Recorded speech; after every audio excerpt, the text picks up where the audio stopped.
ಪ್ರಿಯ ವಿದ್ಯಾರ್ಥಿಗಳೇ, ಇಂದು ನಿಮಗೆ KSET agri practical exam 2025 KSET ಇಂದ ಅಗ್ರಿಕಲ್ಚರ್ ಯೂನಿವರ್ಸಿಟಿಗಳಿಂದ ಸರ್ಕ್ಯುಲರ್ ಬಿಟ್ಟಿದ್ದಾರೆ. ಅದರ ಬಗ್ಗೆ ನಿಮಗೆ ಇವತ್ತು ಮಾಹಿತಿ ಕೊಡ್ತಾ ಹೋಗ್ತೇನೆ. BSc ಅಗ್ರಿಕಲ್ಚರ್ ಬಗ್ಗೆ ಹೊಸ ಅಪ್ಡೇಟ್ ಬಂದಿದೆ KEA ಮತ್ತು ಕೆಸೆಟ್ ಇಂದ. ಅದ್ರ ಬಗ್ಗೆ ಮಾಹಿತಿ ತಗೊಳ್ತಾ ಹೋಗೋಣ. ಅಂದರೆ ಈ ಸರ್ಕ್ಯುಲರಲ್ಲಿ ಏನೇನು ಬರುತ್ತೆ ಅನ್ನೋದನ್ನು ಸ್ವಲ್ಪ ಮುಂಚೆನೇ ಹೇಳ್ತಾ ಹೋಗ್ತೇನೆ. ಕೆಸೆಟ್ ಅಗ್ರಿ ಪ್ರಾಕ್ಟಿಕಲಲ್ಲಿ ನೀವು ಡಾಕ್ಯುಮೆಂಟ್ ವೆರಿಫಿಕೇಷನ್ನ ಡೇಟ್ ಯಾವಾಗ, ಯಾವ ಥರ ಅದು ವೆರಿಫಿಕೇಷನ್ ಆಗುತ್ತೆ ಅದ್ರ ಬಗ್ಗೆ, ಮತ್ತು ಪ್ರಾಕ್ಟಿಕಲ್ ಎಕ್ಸಾಮ್ ಡೇಟ್ ಬಗ್ಗೆ ಡಿಸ್ಕಷನ್ ಮಾಡ್ತೀವಿ. ಡಾಕ್ಯುಮೆಂಟ್ಸ್ ಲೀಸ್ಟ್ ಯಾವ್ಯಾವುದು, ಮತ್ತು ಪ್ರಾಕ್ಟಿಕಲ್ ಎಕ್ಸಾಮ್ಗೆ ಏನು ಫೀಸ್ ಕಟ್ಟಬೇಕಾಗುತ್ತೆ, ಇದ್ರ ಬಗ್ಗೆ ಅವರು ಇವತ್ತಿನ ಸರ್ಕ್ಯುಲರಲ್ಲಿ ಬಿಟ್ಟಿದ್ದಾರೆ. ಅದೇ ರೀತಿ ಪ್ರಾಕ್ಟಿಕಲ್ ಸೆಲೆಕ್ಷನ್ ಯಾವ ಥರ ನಡೆಯುತ್ತೆ ಅಂತ ಒಂದು ಸ್ವಲ್ಪ ಹೇಳ್ಬಿಡ್ತೀನಿ. 25% PUC ಮಾರ್ಕ್ಸ್ ತಗೋತಾರೆ, 25% ಕೆಸೆಟ್ನ ನಡೆಸೋಂಥ CET ಎಕ್ಸಾಮಿನ ಮಾರ್ಕ್ಸ್ ತಗೋತಾರೆ, 50% ಪ್ರಾಕ್ಟಿಕಲ್ ಎಕ್ಸಾಮ್ ಮಾರ್ಕ್ಸ್ ತೊಗೊತಾರೆ. ವೆಟನರಿನಲ್ಲಿ ಸ್ವಲ್ಪ ಚೇಂಜ್ ಇದೆ, 50% PCB CET ಮಾರ್ಕ್ಸ್ ತಗೋತಾರೆ, ಮತ್ತು ಪ್ರಾಕ್ಟಿಕಲ್ದು 50% ಮಾರ್ಕ್ಸ್ನ ತೊಗೊಳ್ತಾ ಹೋಗ್ತಾರೆ. ಅದೇ ರೀತಿ ಪ್ರಾಕ್ಟಿಕಲ್ ಟೆಸ್ಟ್ ಯಾವ ಥರ ಇರುತ್ತೆ, ಎಲ್ಲ ಥರ ಫಾರಮ್ ಸೈನ್ಸ್ ಕೋರ್ಸ್ಗೂ ಸಹ ಸೇಮ್ ಎಕ್ಸಾಮ್ ಇರುತ್ತೆ. ಪ್ರಾಕ್ಟಿಕಲ್ ಎಕ್ಸಾಮು ಯಾವುದೇ ರೀತಿ ಏನು ಡಿಫ್ರೆಂಟ್ ಏನಿರಲ್ಲ. ಟೋಟಲ್ 50 ಸ್ಯಾಂಪಲ್ಸ್ ಇಟ್ಟಿರ್ತಾರೆ. ನೀವು ಆ ಸ್ಯಾಂಪಲ್ಸ್ನ ಐಡೆಂಟಿಫೈ ಮಾಡಬೇಕಾಗುತ್ತೆ. ಎಲ್ಲ ಮಲ್ಟಿಪಲ್ ಚಾಯ್ಸಲ್ಲೇ ಇರುತ್ತೆ. Each samples contains 4 marks. ಅಂದರೆ ಒಂದೊಂದು ಸ್ಯಾಂಪಲ್ಗೂ 4 ಮಾರ್ಕ್ಸ್ ಕೊಡ್ತಾರೆ. ಯಾವುದೇ ರೀತಿ ನೆಗೆಟಿವ್ ಮಾರ್ಕ್ಸ್ ಇರಲ್ಲ. ಒಟ್ಟು 200 ಮಾರ್ಕ್ಸ್ಗೆ ನೀವು ಪ್ರಾಕ್ಟಿಕಲ್ ಎಕ್ಸಾಮ್ ಮಾಡಬೇಕಾಗುತ್ತೆ. ಅಂದರೆ 50 ಸ್ಯಾಂಪಲ್ಸ್ನ ಐಡೆಂಟಿಫೈ ಮಾಡಬೇಕಾಗ್ತದೆ. ಆ ಸ್ಯಾಂಪಲ್ಸಲ್ಲಿ ಏನೇನು ಇರ್ತದೆ ಅಂದರೆ, ಕೆಲವು ಕಡೆ ಸೀಡ್ಸ್ ಇಟ್ಟಿರ್ತಾರೆ, ಲೈವ್ ಸ್ಪೆಸಿಮನ್ ಇಟ್ಟಿರ್ತಾರೆ, ಫೋಟೋಸ್ ಇರ್ತವೆ, ಪ್ಲ್ಯಾಂಟಿಂಗ್ ಮೆಟೀರಿಯಲ್ಸ್ ಇರುತ್ತೆ, ಇಲ್ಲ ಅಗ್ರಿಕಲ್ಚರ್ ಇನ್ಸ್ಟ್ರೂಮೆಂಟ್ಸ್ ಇಟ್ಟಿರ್ತಾರೆ. ಈ ಥರದ್ದೆಲ್ಲ ಈ ಪ್ರಾಕ್ಟಿಕಲ್ ಎಕ್ಸಾಮಲ್ಲಿ ನಿಮಗೆ 50 ಸ್ಯಾಂಪಲ್ಸ್ನ ಇಟ್ಟಿರ್ತಾರೆ. ನೀವು ಅದ್ರ ಬಗ್ಗೆ ತಿಳ್ಕೊಂಡಿದ್ರೆ ಐಡೆಂಟಿಫೈ ಮಾಡಿ, ಒಂದು ಕರೆಕ್ಟ್ ಆದರೆ 4 ಮಾರ್ಕ್ಸ್ ಸಿಗುತ್ತೆ. ತಪ್ಪಾದರೆ ಯಾವುದೇ ರೀತಿ ನೆಗೆಟಿವ್ ಮಾರ್ಕ್ಸು ಈ ಪ್ರಾಕ್ಟಿಕಲ್ ಎಕ್ಸಾಮಲ್ಲಿ ಇರೋದಿಲ್ಲ, ತಿಳ್ಕೊಂಡಿರಿ. ವಿದ್ಯಾರ್ಥಿಗಳೇ, ಅಗ್ರಿಕಲ್ಚರ್ ಯೂನಿವರ್ಸಿಟಿಯಿಂದ ಬಿಟ್ಟಿರುವಂಥ ಸರ್ಕ್ಯುಲರ್ ಬಗ್ಗೆ ಈಗ ಮಾಹಿತಿ ಕೊಡ್ತಾ ಹೋಗ್ತೀನಿ. ಇಲ್ಲಿ ಕೊಟ್ಟಿದ್ದಾರೆ, ಆನ್ಲೈನ್ ಪರಿಶೀಲನೆ ಸಲ್ಲಿಸಬೇಕಾದ ಮೂಲ ದಾಖಲಾತಿಗಳು. ಅಂದರೆ ನೀವು ಆನ್ಲೈನಲ್ಲಿ ಅಪ್ಲೋಡ್ ಮಾಡಬೇಕಾದಂಥ ದಾಖಲಾತಿಗಳು, ಅಂದರೆ ಡಾಕ್ಯುಮೆಂಟ್ಸ್ ಯಾವ್ಯಾವು ಅನ್ನೋದ್ರ ಬಗ್ಗೆ ನಿಮಗೆ ಈಗ ಹೇಳ್ತಾ ಹೋಗ್ತೀನಿ. ನೋಡಿ, CET ಪರೀಕ್ಷಾ ಪ್ರವೇಶ ಪತ್ರ ಅಂದರೆ ಅಡ್ಮಿಷನ್ ಟಿಕೆಟ್. ನೀವು CET ಅಡ್ಮಿಷನ್ ಟಿಕೆಟ್ ಏನಿರುತ್ತೆ ಅದನ್ನು ಅಪ್ಲೋಡ್ ಮಾಡಬೇಕಾಗುತ್ತೆ. ಜೊತೆಗೆ ವ್ಯವಸಾಯಗಾರರ ಮತ್ತು ಕೃಷಿ ಸಂಬಂಧಿತ ಕೂಲಿ ಕಾರ್ಮಿಕರ ಪ್ರಮಾಣ ಪತ್ರ RD ಸಂಖ್ಯೆಯೊಂದಿಗೆ. ನಾವು ಆಲ್ರೆಡಿ ಹೇಳಿರೋ ಥರ ಅಗ್ರಿಕಲ್ಚರಿಸ್ಟ್ ಸರ್ಟಿಫಿಕೇಟ್, ಯಾರ್ಯಾರು ಅಗ್ರಿಕಲ್ಚರ್ ಮಕ್ಕಳು ಇರ್ತೀರಿ ಅವ್ರಿಗೆ ಕೊಡೋವಂಥ ಒಂದು ಅಗ್ರಿಕಲ್ಚರಿಸ್ಟ್ ಸರ್ಟಿಫಿಕೇಟ್ನ ನೀವು RD ನಂಬರ್ ಅಂತ ಹೇಳಿ ಬರುತ್ತೆ, ಅದರಲ್ಲಿ ಆ ಸಂಖ್ಯೆನ ಅಪ್ಲೋಡ್ ಮಾಡಬೇಕಾಗುತ್ತೆ. ಅದೇ ರೀತಿ ಅವಿಭಾಜ್ಯ ಕುಟುಂಬವಾದಲ್ಲಿ ಪೂರಕ ವಂಶವೃಕ್ಷ ಪ್ರಮಾಣ ಪತ್ರ. ಸಪೋಸ್ ನಿಮ್ಮ ಫ್ಯಾಮಿಲಿ ಜಾಯಿಂಟ್ ಫ್ಯಾಮಿಲಿ ಆಗಿದ್ದರೆ, ಇನ್ನೂ ನೀವು ಡಿವೈಡ್ ಆಗಿಲ್ಲ ಅಂದರೆ, ವಂಶವೃಕ್ಷ ಪ್ರಮಾಣ ಪತ್ರನ ಕೃಷಿಕರ ಕೋಟಾದಡಿಯಲ್ಲಿ ಅರ್ಜಿ ಸಲ್ಲಿಸಬೇಕಾಗುತ್ತೆ. ನೆನ್ಪಿಟ್ಕೊಳ್ಳಿ, ಯಾರ್ಯಾರು ಇನ್ನೂ ಅಂದರೆ ನಿಮ್ಮ ತಂದೆ ತಾಯಿ ಹೆಸರಲ್ಲಿ ಜಮೀನಿರಲ್ಲ, ತಾತ ಅಜ್ಜಿ ಹೆಸರಲ್ಲಿ ಇರುತ್ತೆ, ಆವಾಗ ನೀವು ಏನು ಮಾಡಬೇಕಾಗುತ್ತೆ, ವಂಶವೃಕ್ಷ ಅನ್ನೋ ಪ್ರಮಾಣ ಪತ್ರನ ಸಲ್ಲಿಸಬೇಕಾಗತ್ತೆ. ಅದನ್ನು ಸಹ ಈ ಎಕ್ಸಾಮ್ಗಿಂತ ಮುಂಚೆ ಅಪ್ಲೋಡ್ ಮಾಡಬೇಕಾಗತ್ತೆ ಕಡ್ಡಾಯವಾಗಿ. ಅಂದರೆ ಯಾರ್ಯಾರ್ದು ತಾತ ಅಜ್ಜಿ ಹೆಸರಲ್ಲಿ ನಿಮಗೆ ಅಗ್ರಿಕಲ್ಚರ್ ಸರ್ಟಿಫಿಕೇಟ್ ಬಂದಿರುತ್ತೆ, ಅವರು ವಂಶವೃಕ್ಷನ ಸರ್ಟಿಫಿಕೇಟ್ನ ಈಗಲೇ ಮಾಡಿಸ್ಕೊಳ್ಳಿ. ಯಾಕೆಂದರೆ ಅದನ್ನು ಹಾಕಬೇಕಾಗುತ್ತೆ. ಇಲ್ಲ ನಿಮ್ಮ ತಂದೆ ತಾಯಿ ಹೆಸರಲ್ಲೇ ಇದ್ದರೆ ಈ ವಂಶವೃಕ್ಷ ಹಾಕೋದು ಬೇಕಾಗಲ್ಲ. ಹೇಳಿದ್ನಲ್ವ, ತಾತ ಅಜ್ಜಿ ಹೆಸರಲ್ಲಿ ಏನಾದರೂ ನೀವು ಅಗ್ರಿಕಲ್ಚರ್ ಸರ್ಟಿಫಿಕೇಟ್ಗೆ ಅಪ್ಲೈ ಮಾಡಿದರೆ ಈ ವಂಶವೃಕ್ಷನ ಹಾಕಬೇಕಾಗುತ್ತೆ. ಅದೇ ರೀತಿ ಆದಾಯ ಪ್ರಮಾಣ ಪತ್ರ, ಕೃಷಿಯೂ ಸೇರಿದಂತೆ ಎಲ್ಲ ಆದಾಯ. ಅಂದರೆ ಈಗ ಏನಾಗಿರುತ್ತೆ, ತಂದೆ ತಾಯಿ ಅಫಿಷಿಯಲ್ಸ್ ಆಗಿರ್ತಾರೆ, ಆದರೂ ಜಮೀನಿರುತ್ತೆ. ಆ ಥರ ಇದ್ದಾಗ ಅವರ ಆದಾಯ ಪ್ರಮಾಣ ಪತ್ರನೂ ಸಹ ಅವನು ತಹಸೀಲ್ದಾರ್ ಹತ್ರ ಪಡೆದು ಹಾಕಬೇಕಾಗತ್ತೆ. ಅದು ಒಂದು. ಮತ್ತು ಅದೇ ರೀತಿ ಮುಂದೆ ನೋಡೋಣ. ನೋಡಿ, ಅಫಿಡವಿಟ್ ಅಂತೇಳಿ ಬರುತ್ತೆ.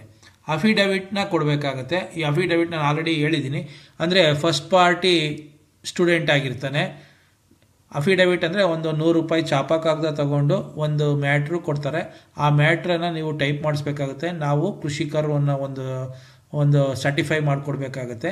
ಅದರಲ್ಲಿ ಫಸ್ಟ್ ಪಾರ್ಟಿ ನೀವು ಸ್ಟೂಡೆಂಟ್ ಆಗಿರ್ತೀರಿ, ಸೆಕೆಂಡ್ ಪಾರ್ಟಿ ಬಂದು ನೀವು ಯಾವ ಯೂನಿವರ್ಸಿಟಿ ಅಂಡರಲ್ಲಿ ಪ್ರಾಕ್ಟಿಕಲ್ ಎಕ್ಸಾಮ್ನ ತಗೊಂಡಿರ್ತೀರಿ ಆ ಯೂನಿವರ್ಸಿಟಿ ಸೆಕೆಂಡ್ ಪಾರ್ಟಿಯಾಗಿ ನೀವು ಒಂದು ಚಾಪಾ ಕಾಗದ ತಗೋಬೇಕಾಗುತ್ತೆ. 100 ರೂಪಾಯಿ. ಅಲ್ಲಿ ನೀವು ಕೇಳ್ತಾರೆ ಚಾಪಾ ಕಾಗದಲ್ಲಿ ಫಸ್ಟ್ ಪಾರ್ಟಿ ಯಾರು, ಸೆಕೆಂಡ್ ಪಾರ್ಟಿ ಯಾರು ಅಂತ. ಆವಾಗ ನೀವು ಹೇಳಬೇಕಾಗುತ್ತೆ ಫಸ್ಟ್ ಪಾರ್ಟಿ ಬಂದು ಸ್ಟೂಡೆಂಟ್ ನೇಮ್ ಹೇಳಿ ಕರೆಕ್ಟಾಗಿರಬೇಕು, ಇನ್ಶಿಲ್ಲು ಎಲ್ಲ. ಅದೇ ರೀತಿ ಸೆಕೆಂಡ್ ಪಾರ್ಟಿ ಅಂತ ಬಂದಾಗ ನೀವು ಎಲ್ಲಿ ಎಕ್ಸಾಮ್ ತಗೊತೀರಾ ಅದ್ರ ಯೂನಿವರ್ಸಿಟಿದ ಸೆಕೆಂಡ್ ಪಾರ್ಟಿಯಾಗಿ ಮಾಡಬೇಕಾಗುತ್ತೆ. ಅದೇ ರೀತಿ ತಂದೆ ತಾಯಿಯವರು ನೌಕರಿಯಲ್ಲಿದ್ದರೆ ವೇತನ ಪ್ರಮಾಣ ಅಂದರೆ ಪೇ ಸ್ಲಿಪ್ ಕೊಡಬೇಕಾಗ್ತದೆ. ಅದೇ ರೀತಿ ಖಾಸಗಿ ವೃತ್ತಿ ಆದಾಯ ಪ್ರಮಾಣ ಪತ್ರ ತಂದೆ ತಾಯಿ ಸ್ವಂತ ವ್ಯವಹಾರವಿದ್ದಲ್ಲಿ ಅಂದರೆ ಬಿಸ್ನೆಸ್ ಏನಾರ ಮಾಡ್ತಾಯಿದ್ರೆ ಅವರು ಸಹ ಆದಾಯ ಪ್ರಮಾಣ ಪತ್ರನ ಕೊಡಬೇಕಾಗುತ್ತೆ. ಅಫಿಡವಿಟ್ 2 ಅಂದರೆ ಆದಾಯ ಪ್ರಮಾಣ ಪತ್ರದೊಂದಿಗೆ ಎಲ್ಲ ಕೃಷಿ ಪಿಂಚಣಿ ಆದಾಯ ಹೊಂದಿದ್ದಲ್ಲಿ ಮಾತ್ರ ಮೂಲ ಆದಾಯದ ವಿವರ, ಕೃಷಿಯೇ ತಮ್ಮ ಪ್ರಧಾನ ಮತ್ತು ಎಲ್ಲ ಆದಾಯಗಳಿಗಿಂತ ಹೆಚ್ಚು ಆದಾಯ ಹೊಂದಿರುವುದಾಗಿ ಅಭ್ಯರ್ಥಿ ಮತ್ತು ಪೋಷಕರು ಸ್ವಯಂ ಘೋಷಣೆಯೊಂದಿಗೆ ಕಡ್ಡಾಯವಾಗಿ ಕೊಡಬೇಕಾಗತ್ತೆ. ಹೇಳಿದ್ವಲ್ಲ ಮೇಲ್ಗಡೆ ಅಫಿಡವಿಟ್ಟು, ಅದೇ ರೀತಿ ಇಲ್ಲೂ ಅಷ್ಟೇ ಆದಾಯ ಪ್ರಮಾಣ ಪತ್ರ ಹೊಂದಿದ್ರೆ ಅದ್ರ ಜೊತೆ ಅದನ್ನು ಅಫಿಡವಿಟಲ್ಲಿ ನೀವು ಟೈಪ್ ಮಾಡಿ ಕೊಡಬೇಕು. ಇಲ್ಲೂ ಅಷ್ಟೇ ಫಸ್ಟ್ ಪಾರ್ಟಿ ಸ್ಟೂಡೆಂಟ್ ಆಗಿರ್ತಾನೆ, ಸೆಕೆಂಡ್ ಪಾರ್ಟಿ ಸಂಬಂಧಪಟ್ಟ ಯೂನಿವರ್ಸಿಟಿಯದು ಆಗಿರುತ್ತೆ. ಆಮೇಲೆ ಆದಾಯ ಪ್ರಮಾಣ ಪತ್ರದಲ್ಲಿ ನಮೂದಿಸಿರುವ ಮತ್ತು ಅಫಿಡವಿಟಲ್ಲಿ ಘೋಷಿಸಿರುವ ಆದಾಯ ಒಂದೇ ಆಗಿರಬೇಕು. ಅಂದರೆ ನೀವು ಇನ್ಕಮ್ ಸರ್ಟಿಫಿಕೇಟ್ ಏನು ಹಾಕಿರ್ತೀರಿ ಆ ಇನ್ಕಮ್ ಸರ್ಟಿಫಿಕೇಟಲ್ಲಿ ಏನು ನೀವು ತೋರಿಸಿದಿರ ಇನ್ಕಮ್ನ ಅದೇ ಇನ್ಕಮ್ಮನ್ನೇ ನೀವು ಅಫಿಡವಿಟಲ್ಲೂ ಮೆನ್ಷನ್ ಮಾಡಬೇಕಾಗುತ್ತೆ.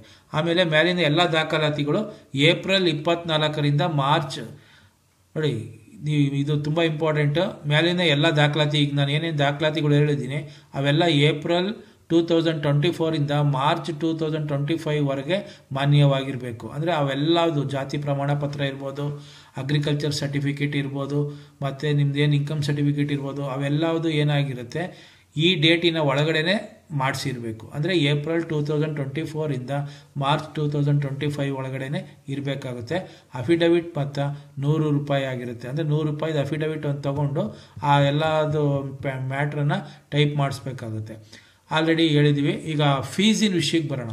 ಯಾರ್ಯಾರು ಈ ಅಗ್ರಿಕಲ್ಚರ್ ಪ್ರಾಕ್ಟಿಕಲ್ ಎಕ್ಸಾಮ್ ತೊಗೊತೀರಿ ಅವರು ಎಷ್ಟು ಫೀಸ್ ಕಟ್ಟಬೇಕು ಅನ್ನೋದ್ರ ಬಗ್ಗೆ ಮಾಹಿತಿ ಕೊಡ್ತಾ ಹೋಗ್ತೀನಿ. ಇಲ್ಲಿದೆ ಪ್ರಕ್ರಿಯೆ ಅಂದರೆ ಪ್ರಾಕ್ಟಿಕಲ್ ಎಕ್ಸಾಮ್ಗೆ ಆನ್ಲೈನ್ ಪರಿಶೀಲನೆಗೆ ಸಲ್ಲಿಸಬೇಕಾದ ಅಂದರೆ ಈಗ ನೀವು ಜನರಲ್ ಮೆರಿಟ್ ಆಗಿದ್ದರೆ 1200 ರೂಪಾಯಿನ ಪೇ ಮಾಡಬೇಕಾಗುತ್ತೆ. ಅದೇ ಪರಿಶಿಷ್ಟ ಜಾತಿ, ಪರಿಶಿಷ್ಟ ಪಂಗಡ, ಪ್ರವರ್ಗವಾಗಿದ್ದರಲ್ಲಿ ನೀವು 600 ರೂಪಾಯಿನ ಈ ಪ್ರಾಕ್ಟಿಕಲ್ ಎಕ್ಸಾಮ್ಗೆ ಅಂತೇಳಿ ಆನ್ಲೈನ್ ಪೇಮೆಂಟ್ನ ಮಾಡಬೇಕಾಗುತ್ತೆ. ನೆನ್ಪಿಟ್ಕೊಳ್ಳಿ, ಫೀಸ್ ಬಂದು ಜನರಲ್ ಮೆರಿಟ್ಗೆ 1200 ರೂಪಾಯಿ, ಮತ್ತು ಉಳಿದ ಎಲ್ಲ ಪ್ರವರ್ಗಗಳಿಗೂ ಮತ್ತು ಎಲ್ಲ ಪರಿಶಿಷ್ಟ ಜಾತಿ ಪಂಗಡ ಎಲ್ಲ ಕ್ಯಾಸ್ಟ್ಗೂ 600 ರೂಪಾಯಿ ಆಗಿರುತ್ತೆ. ನೆನಪಲ್ಲಿ ಇಟ್ಕೊಳ್ಳಿ, ಫೀಸಿಂದು ಇಷ್ಟ ಆಗ್ತದೆ. ಅದೇ ರೀತಿ ತಾತ್ಕಾಲಿಕ ಆನ್ಲೈನ್ ದಾಖಲಾತಿ ಪರಿಶೀಲನೆ ಪ್ರಕ್ರಿಯೆ ವೇಳಾಪಟ್ಟಿ ಅಂದರೆ ಏನು ಮಾಡ್ತಾರೆ, ಈ ನೀವೇನೇನು ಡಾಕ್ಯುಮೆಂಟ್ಸ್ ಎಲ್ಲ ಅಪ್ಲೋಡ್ ಮಾಡಿರ್ತೀರಿ ಅದನ್ನು ಅವರು ಒಂದು ಸಲ ವೆರಿಫೈ ಮಾಡ್ತಾರೆ. ಅದನ್ನು ಅಪ್ಲೋಡ್ ಮಾಡಬೇಕಾಗಿದ್ದ ದಿನಾಂಕ ಏನು ಅಂದರೆ ಏಪ್ರಿಲ್ 1 ಬೆಳಿಗ್ಗೆ 10 ಗಂಟೆಯ ನಂತರ, ಅಂದರೆ ಏಪ್ರಿಲ್ 1ನೇ ತಾರೀಕು ಅದು ಅಪ್ಲೋಡ್ ಮಾಡೋಕ್ಕೆ ನಿಮಗೆ ಅವಕಾಶ ಕೊಡ್ತಾರೆ. 15ರವರೆಗೂ ಅಂದರೆ ಏಪ್ರಿಲ್ 15 ಮಧ್ಯರಾತ್ರಿ 12 ಗಂಟೆವರೆಗೂ ಒಳಗೆ ನಾವು ಮೇಲೆ ಹೇಳಿರೋ ಎಲ್ಲ ದಾಖಲಾತಿಗಳನ್ನ ಅಪ್ಲೋಡ್ ಮಾಡಬೇಕಾಗತ್ತೆ. ನೆನಪಲ್ಲಿ ಇಟ್ಕೊಳ್ಳಿ, 1/4/2025 15/4/2025 ಮಧ್ಯರಾತ್ರಿ 12 ಗಂಟೆ ಒಳಗೆ ನೀವು ಮೇಲೆ ಹೇಳಿರೋ ಎಲ್ಲ ದಾಖಲಾತಿಗಳನ್ನ ಅಪ್ಲೋಡ್ ಮಾಡಬೇಕಾಗುತ್ತೆ. ಆನ್ಲೈನ್ನಲ್ಲಿ ದಾಖಲಾತಿ ಪರಿಶೀಲನೆ ಅಂದರೆ ನೀವು ಹಾಕಿರೋ ಎಲ್ಲ ಡಾಕ್ಯುಮೆಂಟ್ಸ್ನೂ ಅವರು ವೆರಿಫೈ ಮಾಡ್ತಾರೆ. ಆ ವೆರಿಫೈ ಮಾಡೋದು ಲಾಸ್ಟ್ ಡೇಟ್ ಬಂದು 17/4/2025ಕ್ಕೆ ಸಂಜೆ 4 ಗಂಟೆ ಒಳಗೆ ಎಲ್ಲ ವೆರಿಫಿಕೇಷನ್ನು ನೀವು ಹಾಕಿರೋಂಥ ಎಲ್ಲ ಡಾಕ್ಯುಮೆಂಟ್ಸ್ ವೆರಿಫಿಕೇಷನ್ನು ವೆರಿಫೈ ಆಗುತ್ತೆ. ಅದೇ ರೀತಿ 19ನೇ ತಾರೀಕು ಸಂಜೆ 4 ಗಂಟೆಗೆ ಯಾರ್ಯಾರು ಅರ್ಹ ವಿದ್ಯಾರ್ಥಿಗಳಿದ್ದಾರೆ ಅವರ ಲೀಸ್ಟ್ನ ಬಿಡ್ತಾರೆ ಜಾಲತಾಣದಲ್ಲಿ. ಅಂದರೆ ಆನ್ಲೈನ್ನಲ್ಲಿ ಈಗ ನೀವು ಎಲ್ಲ ಅಪ್ಲೋಡ್ ಮಾಡಿರೋ ಎಲ್ಲ ಡಾಕ್ಯುಮೆಂಟ್ಸ್ ಕರೆಕ್ಟಾಗಿ ಇದ್ದಲ್ಲಿ ಅವ್ರನ್ನ ಎಲಿಜಿಬಲ್ ಲೀಸ್ಟ್ ಅಂತೇಳಿ ಒಂದು ಬಿಡ್ತಾರೆ. ಆ ಎಲಿಜಿಬಲ್ ಲೀಸ್ಟ್ ಬಿಡೋ ಡೇಟ್ ಯಾವುದು ಅಂದರೆ 19/4/2025 ಸಂಜೆ 4 ಗಂಟೆ ನಂತರ ಪ್ರಕಟಿಸಲಾಗ್ತಾರೆ. ಯಾರ್ಯಾರು ಪ್ರಾಕ್ಟಿಕಲ್ ಎಕ್ಸಾಮ್ಗೆ ಎಲಿಜಿಬಲ್ಲು ಅಂತೇಳಿ 19ನೇ ತಾರೀಕು ಅನೌನ್ಸ್ ಮಾಡ್ತಾರೆ. ಅಂಥ ವಿದ್ಯಾರ್ಥಿಗಳಿಗೆ ಒಂದು ಹಾಲ್ ಟಿಕೆಟು ಸಹ ಬರುತ್ತೆ. ಆ ದಾಖಲಾತಿಗಳನ್ನೆಲ್ಲ ನೋಡಿಬಿಟ್ಟು ಖುದ್ದಾಗಿ ಪರಿಶೀಲಿಸ್ತಾರೆ. ಪರಿಶೀಲಿಸಿ ನಿಮಗೆ 21ನೇ ತಾರೀಕು ಸಂಜೆ 21ರಿಂದ 23 ಒಳಗೆ ಸಂಜೆ 4 ಗಂಟೆ ಒಳಗೆ ಅಭ್ಯರ್ಥಿಗಳಿಗೆ ಆಲ್ ಟಿಕೆಟ್ ಪ್ರಾಯೋಗಿಕ ಪರೀಕ್ಷೆಗೆ ಒಂದು ಆಲ್ ಟಿಕೆಟ್ನ ಕೊಡ್ತಾರೆ. ಆ ಆಲ್ ಟಿಕೆಟ್ನ ತಗೋಬೇಕಾಗುತ್ತೆ. ಡೌನ್ಲೋಡ್ ಮಾಡಿಕೊಂಡು ನೀವು ಪ್ರಾಕ್ಟಿಕಲ್ ಎಕ್ಸಾಮ್ಗೆ ಹೋಗ್ಬೇಕಾಗುತ್ತೆ. 26ನೇ ತಾರೀಕು ಅಷ್ಟೊತ್ತಿಗೆ ನೀವು ಆಲ್ ಟಿಕೆಟ್ನ ಡೌನ್ಲೋಡ್ ಮಾಡ್ಕೋಬೇಕು. ಪ್ರಾಯೋಗಿಕ ಪರೀಕ್ಷೆ ಡೇಟು ಸಹ ಬಿಟ್ಟಿದ್ದಾರೆ. 29/4/2025 ಏಪ್ರಿಲ್ 29ರಂದು ಬೆಳಿಗ್ಗೆ 9 ಗಂಟೆಗೆ ನೀವು ಪ್ರಾಕ್ಟಿಕಲ್ ಎಕ್ಸಾಮ್ನ ಅಟೆಂಡ್ ಮಾಡಬೇಕಾಗುತ್ತೆ. ಬೆಳಿಗ್ಗೆ 8:30ಕ್ಕೆ ನೀವು ತಗೊಂಡಿರೋ ಸೆಂಟರ್ಗಳ ಮುಂದೆ ಇದ್ದು ರಿಪೋರ್ಟ್ ಮಾಡ್ಕೋಬೇಕು. 9 ಗಂಟೆಯಿಂದ 1 ಗಂಟೆ ಪ್ರಾಕ್ಟಿಕಲ್ ಎಕ್ಸಾಮ್ ನಡೆಯುತ್ತೆ. 9ರಿಂದ 10ವರೆಗೆ ನಡೆಯುತ್ತೆ. ಅದೇ ನಡೆದಂಥ ಪ್ರಾಕ್ಟಿಕಲ್ ಎಕ್ಸಾಮ್ನ ಅಂದಿನ ಸಂಜೆನೇ ಕೀ ಆನ್ಸರ್ಸ್ನ ಬಿಡ್ತಾರೆ. ಅದರಲ್ಲಿ ನೀವು ಚೆಕ್ ಮಾಡ್ಕೋಬೋದು. ವೆಬ್ಸೈಟಲ್ಲಿ ಕೀ ಆನ್ಸರ್ಸ್ನ ಬಿಡ್ತಾರೆ ಸಂಜೆ, ಅಲ್ಲಿ ನೋಡ್ಕೊಳ್ಳಿ. ಅದೇ ರೀತಿ 3ನೇ ತಾರೀಕು ಅಂದರೆ ಮೇ 3ಕ್ಕೆ ನೀವು ಏನು ಪ್ರಾಕ್ಟಿಕಲ್ ಎಕ್ಸಾಮ್ನ ಬರೆದಿದ್ದೀರಿ ಅದರ ಫಲಿತಾಂಶನೂ ಸಹ ಮೇ 3ನೇ ತಾರೀಕೆ ಕೊಟ್ಬಿಡ್ತಾರೆ. ನಿಮಗೆ ಮೇ 3ನೇ ತಾರೀಕು ಸಂಜೆ 6 ಗಂಟೆ ಅಷ್ಟೊತ್ತಿಗೆ ನೀವು ಪ್ರಾಕ್ಟಿಕಲ್ ಎಕ್ಸಾಮಲ್ಲಿ 200 ಮಾರ್ಕ್ಸ್ಗೆ ಎಷ್ಟೆಷ್ಟು ಮಾರ್ಕ್ಸು ತಗೊಂಡಿದ್ದೀರಿ ಅಂತ ಹೇಳಿ ಬಂದ್ಬಿಡುತ್ತೆ. ಇನ್ನು ನಿಮಗೆ ಲಾಸ್ಟ್ ಫೈನಲ್ ಸ್ಟೇಜ್ ಏನು ಅಂದರೆ ನೀವು CET ಬರೆದು CET ಫಲಿತಾಂಶ ಬರುತ್ತಲ್ಲ, ಅದರಲ್ಲಿ ಈ ಮಾರ್ಕ್ಸ್ ಆಡ್ ಆಗಿ ಜೊತೆಗೆ CET ಮಾರ್ಕ್ಸ್ ಆಡ್ ಆಗಿ PU ಮಾರ್ಕ್ಸ್ ಎಲ್ಲ ಆಡ್ ಆಗಿ ನಿಮಗೆ ರ್ಯಾಂಕ್ನ CET ರಿಸಲ್ಟ್ನಲ್ಲಿ ಕೊಡ್ತಾರೆ. ಇಷ್ಟು ನಿಮಗೆ ಈಗ ಬಿಟ್ಟಿರೋ ಅಂಥ ರೀಸೆಂಟ್ ಮಾಹಿತಿನ ನಾನು ನಿಮಗೆ ಕೊಟ್ಟಿದ್ದೀನಿ. ಯೂಸ್ ಆಗಿರ್ಬೋದು ಅಂದ್ಕೊಂಡಿದ್ದೀನಿ. ಇದರಲ್ಲಿ ನಿಮಗೆ ಯಾವುದೇ ರೀತಿ ಡೌಟ್ ಇದ್ದರೆ ನನಗೆ ಕಾಮೆಂಟ್ ಮಾಡ್ಬೋದು. ನಾನು ರೆಸ್ಪಾಂಡ್ ಮಾಡ್ತೇನೆ. ಎಲ್ರಿಗೂ ಒಳ್ಳೆಯದಾಗಲಿ. Thank you.